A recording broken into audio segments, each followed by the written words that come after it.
Kebenaran adalah kebenaran. Katakan Provinsi iya yang paling untuk miskin iya, nomor 2 katakan adalah Jawa tidak Tengah. untuk Pada tidak. saat Ganjar memerintah, kita tidak bisa mengatakan ini kesalahan Ganjar karena ada sektor-sektor yang lain. Ganjar tidak memiliki kapasitas sebagai seorang presiden. Ganjar tidak mampu menerjemahkan. Sepertinya Ganjar tidak tahu atau Ganjar memiliki maksud yang lain. Debat ini dari awal sampai dengan akhir itu isinya adalah mendiskreditkan orang yang namanya Prabowo Subianto. Bukan membicarakan program, bukan membicarakan visi, misi, dan capaian yang akan dicapai. Saya ingin menunjukkan kepada rakyat, saya ingin menunjukkan kepada ketiga paslon ini. Selanjutnya, bongkarlah masing-masing program dari paslon lawan Anda. Tunjukkan keburukannya dan tunjukkan Anda mampu menutupi keburukan tersebut.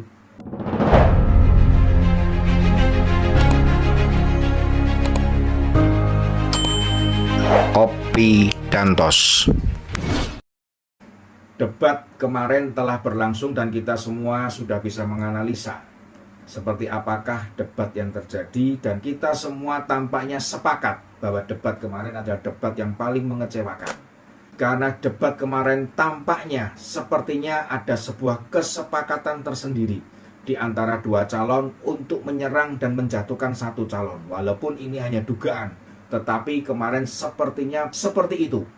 Dua paslon yaitu 01 dan 03 sepertinya berencana untuk memancing kemarahan atau emosi dari Prabowo Subianto, sehingga akan nampak bahwa Prabowo tidak bisa menguasai keadaan dan Prabowo akan jatuh karena emosinya. Tetapi ternyata semuanya salah. Prabowo tampak mampu menguasai dirinya, Prabowo tampak mampu mengatasi jalannya debat ini dengan baik sampai selesai. Bahkan kita dapatkan, kita semua pun sepakat bahwa Prabowo ternyata betul-betul mengamankan kerahasiaan keamanan negara kita. Sehingga tidak sampai dibuka, Prabowo sebetulnya bisa membuka semuanya dan Prabowo bisa menyelamatkan mukanya dari apa yang dikatakan Prabowo tidak bisa berbuat apa-apa atau Prabowo ternyata salah memimpin Kementerian Pertahanan. Prabowo harusnya bisa, tetapi ternyata Prabowo memilih diam. Beberapa ahli pun berpendapat demikian. Lantas bagaimanakah kita melihat debat dari kemarin itu selain dari Prabowo yang mati-matian menjaga rahasia negara ini? Kita mungkin bisa mengesampingkan paslon 01 yang memang sudah jauh sekali ekspektasinya. Sobat-sobatku semuanya, kita menganalisa dua paslon yang sebetulnya memiliki kapasitas untuk memimpin negara ini. Dua paslon yang diharapkan memang mereka nanti akan meneruskan program dari Bapak Joko Widodo.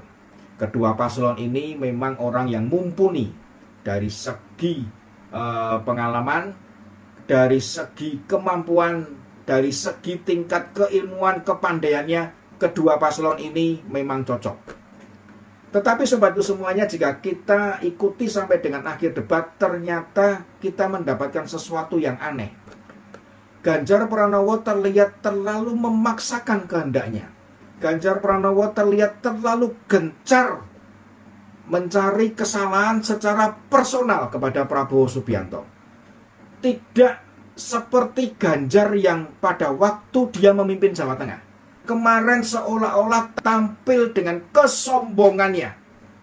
Sepertinya kemarin itu menunjukkan keaslian Ganjar. Sobat-sobatku semuanya, data MEF yang Ganjar minta, dan itu tidak bisa dibuka oleh Prabowo Subianto. Karena jika dijelaskan, memang betul tidak mungkin 1 menit. Dan saya pun percaya apa yang ditulis oleh Ganjar di kertas yang dia acungkan kemarin, itu pun tidak akan selesai dia tulis dalam 1 menit. Sehingga betul kalau Prabowo menjawab, tidak mungkin bisa dijawab dalam waktu yang singkat. Tetapi Ganjar seolah-olah tidak mau tahu, dan mungkin, apakah mungkin Ganjar sebetulnya tidak tahu bahwa MEF itu meliputi 4 sektor atau 4 parameter. Di antaranya adalah alutsista. Kemudian ada lagi pemeliharaan dan perawatan alutsista. Ada lagi sarana dan prasarana pertahanan negara. Dan yang terakhir adalah tingkat profesionalisme dan kesejahteraan prajurit. Dari 4 sektor ini yang merupakan indikator untuk mendapatkan angka MEF atau Minimum Essential Force, yaitu kekuatan pokok minimum yang harus dimiliki oleh tentara kita untuk menjaga kedaulatan Republik ini. 4 sektor ini bukan yang utama karena ada sektor-sektor lain yang masih menjadi pertimbangan bahwa MEF itu dikatakan tercapai dengan baik.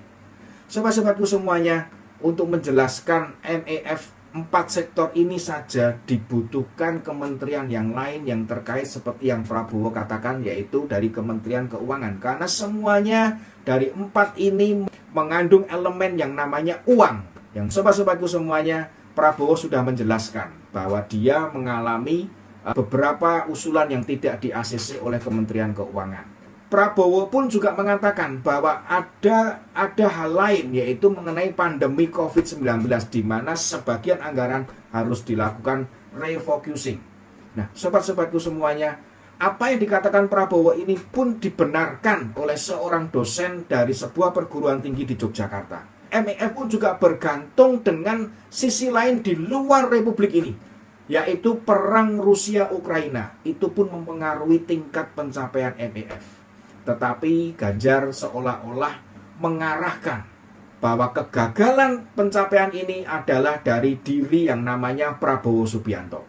Bahkan dia mengatakan kalau tidak siap debat, jangan berdebat.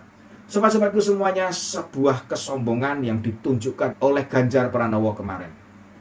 Kita mengerti semuanya bahwa sebuah kementerian dalam kabinet ini tidak bisa bekerja sendiri. Sebetulnya apa yang dilakukan oleh Ganjar itu justru memukul diri Ganjar sendiri. Jika kita lihat parameter tingkat kemiskinan di Pulau Jawa, provinsi yang paling miskin nomor 2 adalah Jawa Tengah. Pada saat Ganjar memerintah, kita tidak bisa mengatakan ini kesalahan Ganjar, karena ada sektor-sektor yang lain yang mempengaruhi tingkat prosentase kemiskinan yang ada di Jawa Tengah ini, yang tidak bisa kita salahkan secara personal kepada Ganjar Pranowo. Tetapi yang terjadi kemarin, seolah-olah Ganjar membawa Kementerian Pertahanan ini kesalahannya ada pada Prabowo Subianto. Justru pada saat Prabowo Subianto menjabat sebagai Menteri Pertahanan, kekuatan militer Indonesia berada pada peringkat 13 di antara 100 negara di dunia yang memiliki dan diakui sebagai negara yang paling kuat di bidang militer. Indonesia ada di peringkat 13. Apakah ini menunjukkan bahwa itu adalah murni full 100% karena Prabowo Subianto? Prabowo tidak mengatakan hasil yang dia capai. Tetapi Prabowo dengan kerendahan hatinya, Prabowo tidak menyerang pribadi Ganjar Pranowo. Data MEF persentase yang dipegang oleh Ganjar Pranowo itu adalah data pada tahun 2019 hingga tahun 2020. Dikatakan bahwa data MEF sejak tahun 2020 hingga hari ini belum pernah diupdate, ataukah mungkin Ganjar tidak mengerti bahwa data yang dia ambil betul-betul yang tingkat kevalitannya bukan 100%. Global Peace Index yang diminta oleh Ganjar, yang dikatakan adalah menurun, memang benar itu menurun. Dari Global Peace Index yang menurun ini, Indonesia ternyata termasuk negara teraman nomor 4 di ASEAN, di antara 10 negara. Dan yang jelas pasti, knalpot brong yang kemarin pun yang dibela oleh Ganjar itu juga nanti akan mempengaruhi Global Peace Index, karena ini menyangkut tingkat keamanan, tingkat kenyamanan, kedamaian di negara ini. Dari semua debat kemarin, apakah kita bisa mengambil kesimpulan bahwa sebenarnya, maaf jika saya katakan, Ganjar tidak memiliki kapasitas sebagai seorang presiden. Ganjar tidak mampu menerjemahkan, Ganjar tidak mampu melihat sebuah organisasi tidak bisa berjalan dari satu unitnya saja.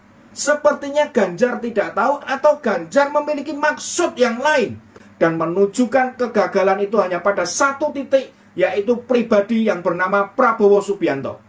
Sehingga kemarin dari debat ini, dari awal sampai dengan akhir, itu isinya adalah mendiskreditkan orang yang namanya Prabowo Subianto, menjatuhkan orang yang namanya Prabowo Subianto, bukan membicarakan program, bukan membicarakan visi, misi, dan capaian yang akan dicapai jika ketiga paslon ini nanti terpilih menjadi presiden. Sebetulnya inilah yang dibutuhkan oleh rakyat. Kemarin sama sekali tidak kita dapatkan. Yang kita dapatkan kemarin adalah Prabowo yang diserang, Prabowo yang tidak baik, Prabowo yang gagal. Tetapi perkiraan mereka justru salah, karena di medsos justru menunjukkan rakyat simpati kepada Prabowo. Rakyat justru melihat bahwa Prabowo lah yang memungkinkan memimpin negeri ini, karena Prabowo melindungi keamanan, kerahasiaan negara ini. Rakyat menunjukkan simpati karena rakyat melihat Prabowo betul-betul tampil dengan kerendah hatiannya. Inilah yang diharapkan oleh rakyat. Pada waktu memiliki presiden, rakyat ingin presiden itu seperti Jokowi, memiliki sifat rendah hati. Di mayoritas rakyat melihat Prabowo ada kapasitas sebagai seorang presiden. Sobat-sobatku semuanya, bukan dalam rangka dukung-mendukung video ini saya bikin, tetapi saya ingin menunjukkan kepada rakyat, saya ingin menunjukkan kepada ketiga paslon ini. Selanjutnya, pada waktu debat, mohon bongkarlah masing-masing program dari paslon lawan Anda. Tunjukkan keburukannya dan tunjukkan Anda mampu menutupi keburukan tersebut. Sehingga kami rakyat melihat bahwa Anda benar-benar memiliki kapasitas sebagai seorang presiden, memiliki keilmuan, memiliki kemampuan di dalam negeri maupun di luar negeri. Salam Obidantos.